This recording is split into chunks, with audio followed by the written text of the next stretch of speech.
उनको घटना घटाने वाले लोगों को चिन्हित कर करके सीवियर कार्रवाई करना चाहिए। तो ज़रूर लगता है कहीं न कहीं बनावट में कमज़ोरी होगी, इसका जांच होना चाहिए और जो इसके लिए जवाबदेह हैं उसको दंडित करना चाहिए। अरे इसमें रोक कहाँ है भाई? इसमें तो जनतंत्र है, जमहूरियत है, चुनाव लड़ने का सबको स्वतंत्रता है और अगर वो लड़ना चाहें तो लड़ें। न्यूज़ देख रहे हैं आप और मैं हूं आपकी होस्ट निधि सिंह। दरअसल केंद्रीय मंत्री जीतन राम मांझी का बयान आता है। वह कहते हैं भागलपुर में अगुवाई पुल गिर जाने पर वह राजनीतिक षड्यंत्र की बात कह रहे हैं।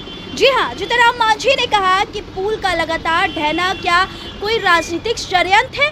इससे जो भी पुल की स्थिति हो रही है और लगातार पुलों का ढहना लगातार जारी है, इस पर किसी राजनीति का षड्यंत्र लगता है।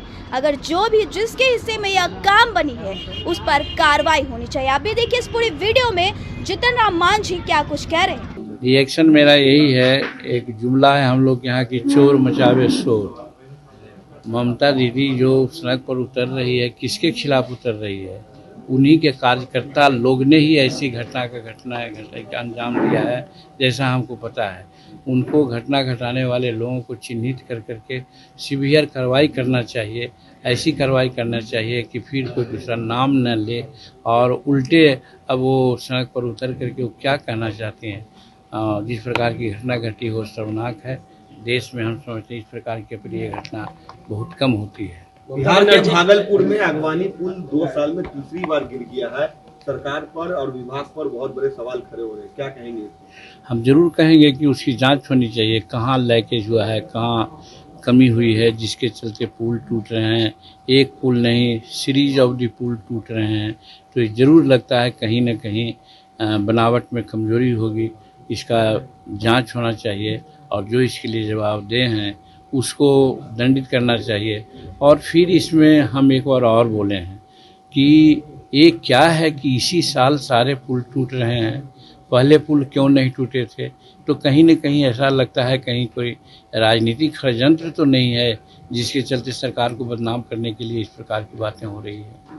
प्रशांत किशोर बाई पोल लड़ने जा रहे हैं, बिहार में राजनीतिक पार्टी की शुरुआत हो रही है, क्या कहेंगे इस पर? क्या कुछ नुकसान होगा एनडीए को उनके पार्टी बनाने से चुनाव लड़ने? अब नुकसान होगा या फायदा होगा ये हम कहने वाले कौन हैं? हर को अधिकार है चुनाव लड़ने का और प्रशांत किशोर भी लड़ रहे हैं चुनाव, तो अच्छी बात है वो लड़ें। इसमें कहाँ कोई दो मत है, किसी को रोक है जमहूरियत में। लेकिन यहाँ जैसे दर्जनों पार्टियाँ लड़ती हैं वैसे एक पार्टी वो भी लड़ेंगी। जनता जिसके पक्ष में अपना मतदान करेगी वो बिहार का या देश का शासन करेगा। विधानसभा में उन्होंने ऐलान किया है कि हम हमारी पार्टी, अगर विधानसभा का चुनाव 2 अक्टूबर के बाद होता है तो हमारी पार्टी वहाँ 2 कैंडिडेट दे देगी, बेलागंज और इमामगंज की बात की है। करें तो इसमें रोक कहाँ है भाई? इसमें तो जनतंत्र है, जमहूरियत है, चुनाव लड़ने का सबको स्वतंत्रता है और अगर वो लड़ना चाहें तो लड़ें। इसमें कहाँ कोई दो मत है। लेकिन गया जिला का दोनों कंस्टिट्यूंसी है, इमामगंज मेरी कंस्टिट्यूंसी है, हमारे पार्टी के लोग वहाँ से हटे हैं, मतलब कि हमने वहाँ से त्याग पत्र दिया है। बेला में राजद के लोग त्याग दिए हैं। रही बात कि हम लोग भी तैयारी कर रहे हैं चुनाव लड़ने का कि जहाँ एनडीए के दोनों सीट प्राप्त हो जाए।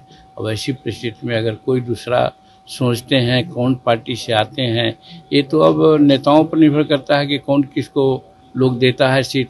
और जिसको जो सीट देगा, अगर एनडीए से लड़ेंगे तो भी हम देखेंगे कि क्यों मिला उनको सीट और क्यों लड़ने जा रहे हैं।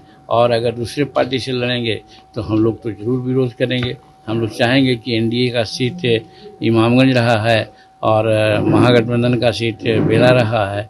आज के परिस्थिति में जो नीतीश कुमार यहाँ अच्छा काम कर रहे हैं, जिसका असर समाज में दिख रहा है, तो वैसी परिस्थिति में दोनों सीट एनडीए को मिले, ये मेरा प्रयास होगा। तो आपने इस रिपोर्ट में देखा केंद्रीय मंत्री जीतन राम मांझी पुल गिरने को लेकर राजनीतिक षड्यंत्र कह रहे हैं। आपको क्या लगता है? हमें कमेंट बॉक्स में अपनी ओपिनियन जरूर दे दीजिएगा और ऐसे ही देश दुनिया की तमाम खबरों के लिए हमारे चैनल को भी सब्सक्राइब कर लीजिएगा। बहुत बहुत धन्यवाद।